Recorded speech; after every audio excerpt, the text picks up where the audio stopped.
কারণ আবার মনে করিয়ে দিই, থানচির পর মোবাইল নেটওয়ার্ক নেই। এতক্ষণ ধরে আমার বক বক শোনার জন্য ধন্যবাদ। Happy travelling. তারপর আবার সেই সেম ঘটনা। ছেলেটা হেডফোন কানে গুঁজে দিল আর তিতির জানালার বাইরে তাকিয়ে রইল। হঠাৎ একটা ডাক কানে এলো, এক্সকিউজ মি, এক্সকিউজ মি, এই যে শুনছেন? তিতির চোখ মেলে দেখলো পাশের ছেলেটা ওকে ডাকছে। হায় রে, কখনো ঘুমিয়ে পড়লো টেরই পায়নি। তিতির তাকাতেই ছেলেটা বলল, সবাই ডিনার করতে নেমেছে, আমিও যাচ্ছি। আপনি বাসে একা ঘুমাবেন তাই ডাকলাম, কিছু মনে করবেন না। তিতির দেখলো পুরো বাসে কেউ নেই। বলল, থ্যাঙ্কস, কখন যে ঘুমিয়ে পড়েছিলাম টেরই পাইনি। হ্যাঁ, ভালোই ঘুম আপনার।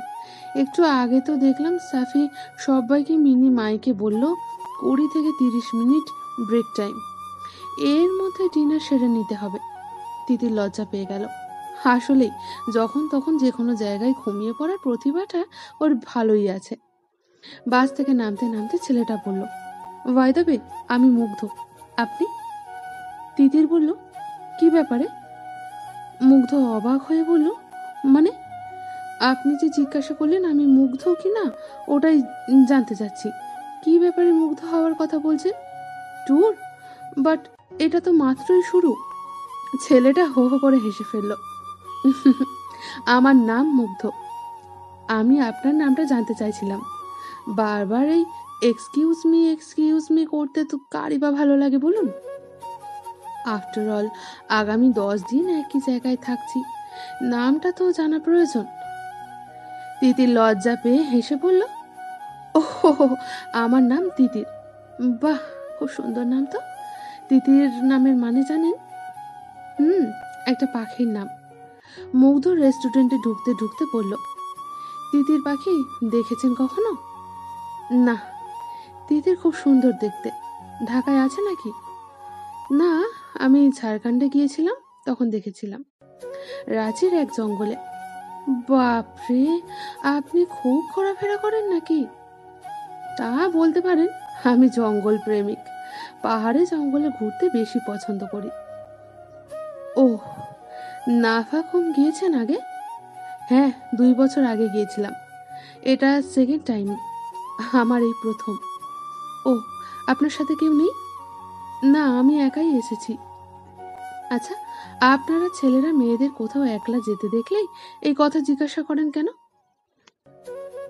কিছু মনে করবেন না প্লিজ, আসলে এই ট্রিপে কখনো কোনো মেয়েকে একা যেতে দেখিনি, তাই আর কি। হয় ফ্রেন্ড, নয় বিএফ, নয় হাজবেন্ড, নয় কাজিন, নয় তো ভাই, কেউ না কেউ সাথে থাকেই। আমার সাথে কাউকে লাগে না, I can take care of myself. আপনি বোধহয় রেগে যাচ্ছেন। না, রেগে যাচ্ছি না, সত্যি কথা বলতে কি, আজকাল অনেক মেয়েরাই যাওয়ার সাহসটা থাকে কিন্তু ফ্যামিলিতে যেতে দেয় না একা। সেক্ষেত্রে আমি বাঁধিয়ে রাখার মতো একটা ফ্যামিলিতে জন্মেছি। আমি স্বাধীন, কখনো কেউ কোনো কিছুতে বাধা দেয় না। বাধা দেয় না বলেই বোধহয় আপনি আপনার ফ্যামিলিকে রেসপেক্ট করেন আর তাদের সম্মান বজায় রাখেন। তিতির হেসে বলল, ওরা আমার ইচ্ছে অনিচ্ছার এত মূল্য দেয় বলেই আমি ওদের কথা রাখার ট্রাই করি অলওয়েজ। সাফি ভাই দূর থেকে হাত নাড়াচ্ছে। মুগ্ধও হাত নেড়ে তার রিপ্লাই দিল, বলল, চলুন খেতে বসে যাক। মুগ্ধ সাফিদের টেবিলেই বসলো। সাফি কার সাথে যেন কথা বলছিল, চোখোচোখি হতেই হাসি বিনিময় হলো শুধু। দোলা জিজ্ঞাসা করলো, কি অবস্থা আপু, ভালো লাগছে? হ্যাঁ, খুব। কোনো প্রবলেম হলে আমাকে বলবে। আসলে বুঝতেই তো পারছো, এতগুলো মানুষ আলাদাভাবে খেয়াল রাখা ডিফিকাল্ট। ইটস ওকে আপু, আমি আপনাকে বলবো। দোলা হেসে বলল, বাই দ্য ওয়ে, মুগ্ধ ভাইয়ার সাথে আলাপ হয়েছে? মুগ্ধ বলল, আরে উনি তো আমার পাশের সিটেই, আলাপ হবে না কেন? দোলা বলল, ওয়াও, দেন গ্রেট। মুগ্ধ ভাইয়া, তুমিও একা? ওনাকে একটু দেখে রেখো, উনি একা এই ট্রিপে। মুগ্ধ বলল, তুই বলার আগে থেকেই দেখছি। তিতির চমকে তাকালো মুগ্ধর দিকে। দোলা বলল, মানে? মানে সবাই বাস থেকে নেমে গিয়েছিল, তখনও উনি বাসে ঘুমাচ্ছিলেন, আমি তো ডেকে নিয়ে এলাম। তো এটা কি দেখে রাখা হলো না? দোলা হেসে বলল, আচ্ছা বুঝলাম। খাওয়া শেষে উঠে যেতেই তিতির বলল, বিল পে করতে হবে না? মুগ্ধ বলল, না না, এটা ট্যুরের মধ্যে, ওরাই দেবে। বাস ছাড়তে আরো 4-5 মিনিট বাকি, চলুন বাইরে গিয়ে দাঁড়ানো যাক। তিতির ওর সাথে যেতে যেতে বলল, আপনার সাথে কেউ নেই? না, আমি একাই ঘুরি অলওয়েজ, তাছাড়া আমার সাথে ঘোরার মতো কেউ নেইও। ও আচ্ছা, দোলা আপু আপনার পরিচিত? তখন দেখলাম তুই করে বলছেন।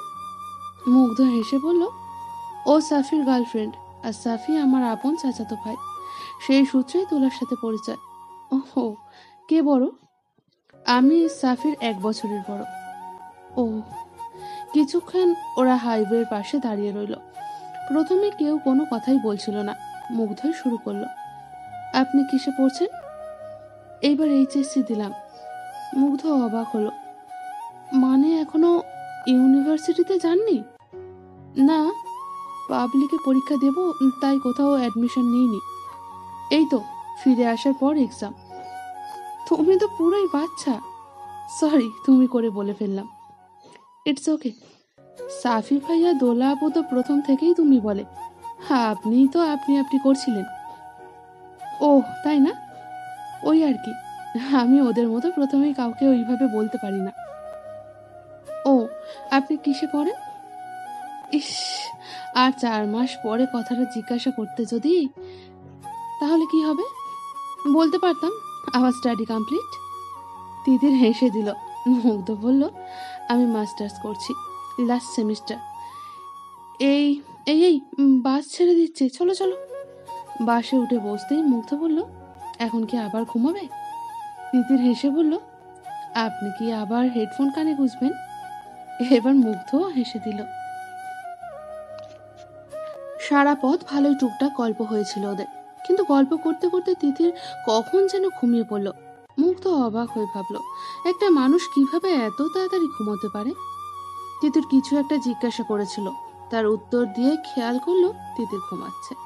খুব হাসি পাচ্ছিল মুগ্ধর, কিন্তু মেয়েটা বেশ সহজ সরল, কিন্তু ভীষণ সাহসী। মুখটাও খুব মিষ্টি। অন্ধকার আস্তে আস্তে বেশ কেটে যাচ্ছে। ভোরের হালকা আলো এসে পড়ছিল তিতিরের মুখে। সত্যি অনেকদিন পর কোনো মেয়েকে দেখে এতটা ভালো লাগছে।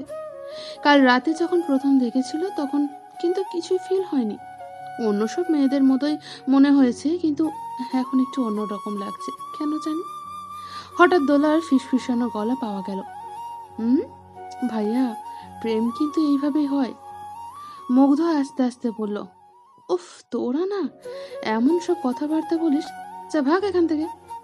তাই? তাহলে ওর দিকে ওইভাবে তাকিয়েছিলে কেন? অনেকক্ষণ ধরে তাকিয়ে আছো দেখলাম, ভালো লেগে গেল বুঝি? হুম, প্রাকৃতিক সৌন্দর্য দেখলে ট্রাভেলারদের ভালো লাগে। প্রাকৃতিক সৌন্দর্য মানে?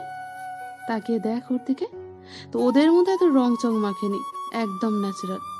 আর তার উপর ভোরের আলো কিভাবে ভরিয়ে দিচ্ছে ওকে দেখ। ও বাবা, আমি একটু সাজি বলে এইভাবে বলতে পারলে ভাইয়া? তো এত আটা ময়দা মাখলে কি বলবো? হুম। দোলা চলে গেল। কিছুক্ষণ পর আচমকা তিতিরের মাথাটা মুগ্ধর কাঁধে পড়ল। মুগ্ধ অবাক হয়ে দেখলো তিতিরের মাথাটা ওর কাঁধে একটু বাঁকা হয়ে আছে। একটু নিচু হয়ে বসলো যাতে তিতিরের কষ্ট না হয়। তাতে তিতিরও আরাম করে মাথাটা রাখতে পারলো। কিন্তু মিষ্টি একটা ঘ্রাণ এলো ওর নাকে, চুলের ভেতর থেকে। অদ্ভুত এক অনুভূতি হলো মুগ্ধ। মনে হলো মেয়েটা যদি সারা জীবন এইভাবে ওর কাঁধে শোয়, ব্যাপারটা মন্দ হয় না। কিন্তু মেয়েটা তো বড্ড বাচ্চা। এইভাবে প্রায় আধ ঘন্টা পার হয়ে গেল। মুগ্ধ কখনো বাসে ঘুমাতে পারে না, তাই পুরো বাস যখন ঘুমে বিপদ, তখনও ও একা একা জেগে বসে আছে। হঠাৎ বাসটা নড়ে উঠল, বোধহয় স্পিয়ার ব্রেকার পার করলো, আর তিতিরের ঘুমটা ভেঙে গেল। চোখ মেলে দেখে ও মুগ্ধর কাঁধে শুয়ে আছে। লজ্জা পেয়ে তাড়াতাড়ি সরে গেল, বলল, সরি, আসলে কখন যে ঘুমিয়ে পড়েছি টের পাইনি। মুগ্ধ হেসে বলল, ইটস ওকে।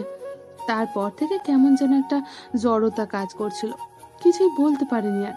কিছুক্ষণ পর মুগ্ধ বলল, প্লিজ বি নর্মাল, আমি কিচ্ছু মনে করিনি। তিতির তাকালো, ছেলেটার চোখের মধ্যে যেন কিছু একটা আছে। কিন্তু কি সেটা?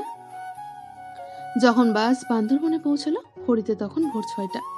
বান্দরবন ঠোকার মুখেই তিতির অবাক হয়ে দেখতে লাগলো আশেপাশের সব গাছপালা অনেক নিচে নিচে।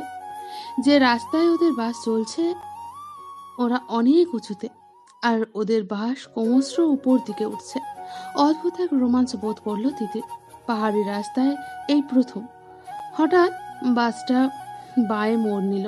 রাস্তার বাম পাশে একটা সার্কেল শেপের খাদ, আর তা পেরোতেই বান্দরবন বাস স্ট্যান্ড। বাস স্ট্যান্ডের উল্টো পাশে বড় একটা পাহাড়কে দেখতে পুরো দেওয়ালের মতো লাগছিল। সব মিলিয়ে বান্দরবনের ওকে এইভাবে বরণ করে নেওয়াটা বেশ ভালোই লাগলো তিতিরের। বড়ই তো, হয়তো টিভিতে দেখেছিল বান্দরবনকে, এই বাস স্ট্যান্ডটাও দেখেছিল।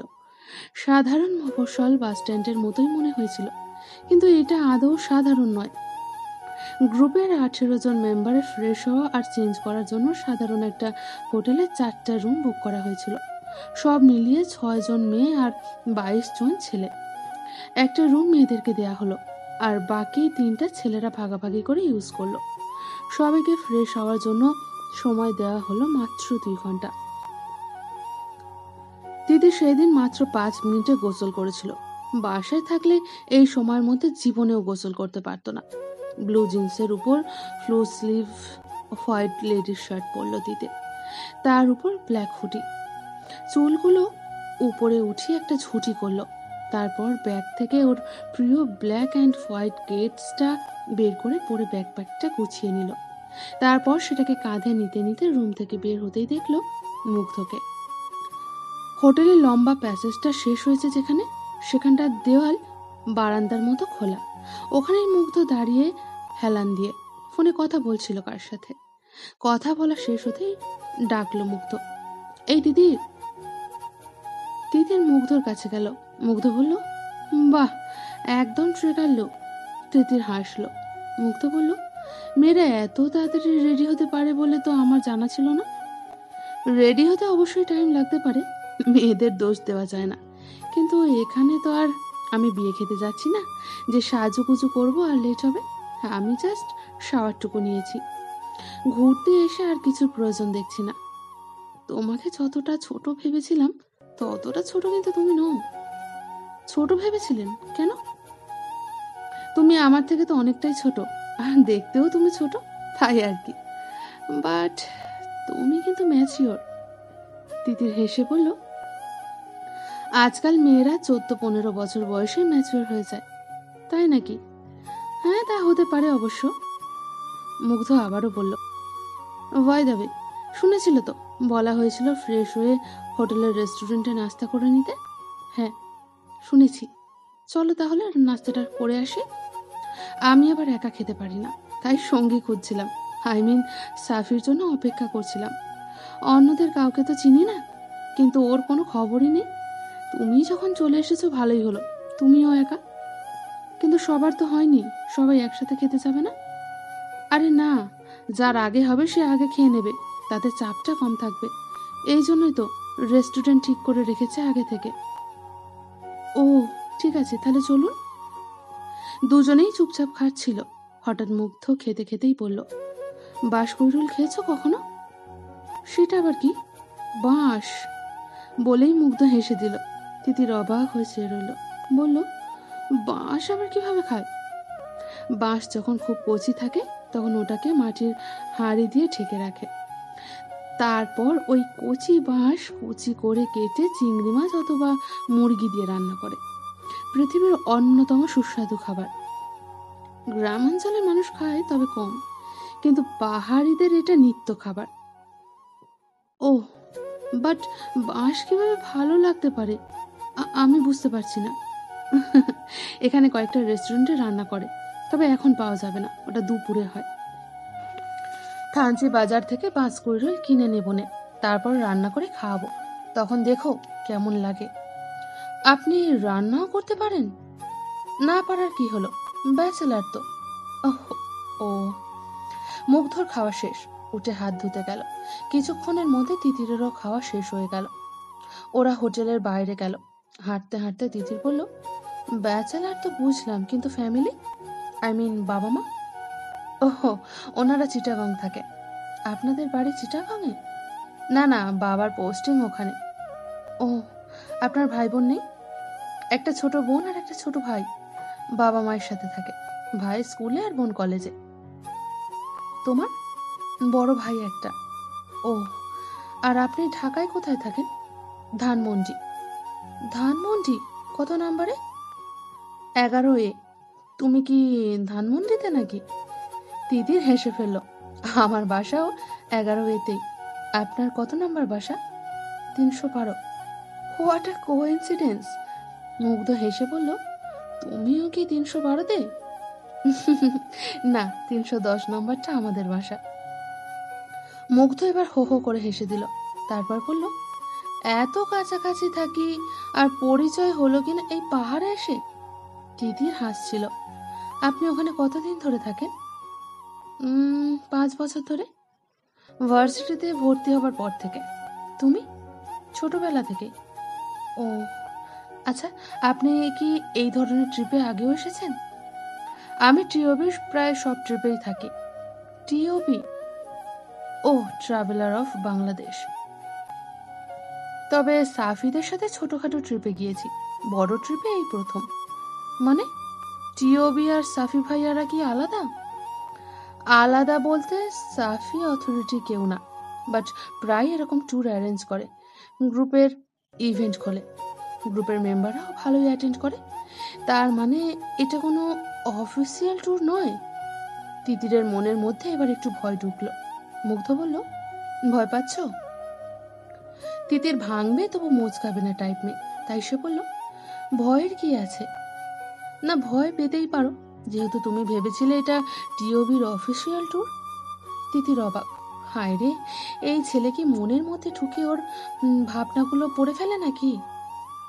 হ্যাঁ, তা তো ভেবেছিলাম, কিন্তু তার সাথে ভয় পাওয়ার কি সম্পর্ক? না মানে ওদের অভিজ্ঞতা তো আর টিওবির অথরিটির মতো না। আর সাফির ট্যুরগুলো খুব অল্প খরচে হয় আর মনের মতো ঘোরা যায় ঠিকই, তবে ম্যানেজমেন্টে কিছু কিছু প্রবলেম থাকে। একটা মানুষের পক্ষে এত দিক সামলানো ডিফিকাল্টও বটে। তবে এবার তোর সাথে দোলা আছে, হোপফুলি আগেরগুলোর থেকে এটা বেটার হবে। তিতিরের বুকটা দুরু দুরু করতে লাগলো। জীবনে পাহাড়ে আসেনিও। ঘোরাঘুরি বলতে ফ্যামিলি ট্যুরে কক্সবাজার আর ফ্রেন্ডদের সাথে সিলেট, এছাড়া ঢাকার বাইরে কোথাও তো তেমন যাওয়া হয়নি। কি যে আছে কপালে। বলল, আমরা হাঁটতে হাঁটতে অনেক দূর চলে এসেছি, চলুন ফিরে যাওয়া যাক। ও হ্যাঁ, চলো। ওদের দুটো জিপ ঠিক করা ছিল। বাস স্ট্যান্ড থেকে ছাড়ার কথা আরো 10 মিনিট পর। বাস স্ট্যান্ডে গিয়ে দেখলো ওদের ঠিক করা জিপ দুটো নেই। লোকজনকে জিজ্ঞেস করতেই বলল সেখান থেকে কোনো জিপ এখনো ছাড়েনি আজ। ওরা নিশ্চিন্তে হোটেলে গেল। হয়তো হোটেলের সামনে থেকে ছাড়বে, কিন্তু হোটেলের সামনেও কোনো জিপ দেখা গেল না। হোটেল ম্যানেজারকে জিজ্ঞাসা করতেই বলল, দুটো জিপ তো প্রায় 1 ঘন্টা আগে ছেড়ে গেছে।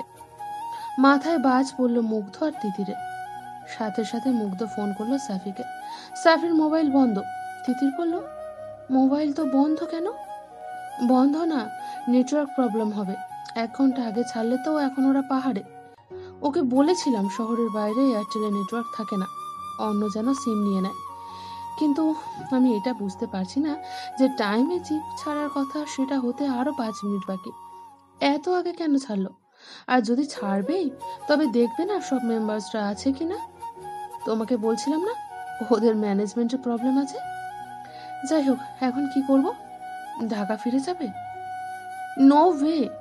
একবার যখন ঠিক করেছি নাফাকুম যাব, না যেতে পারলে আমি পাগল হয়ে যাব।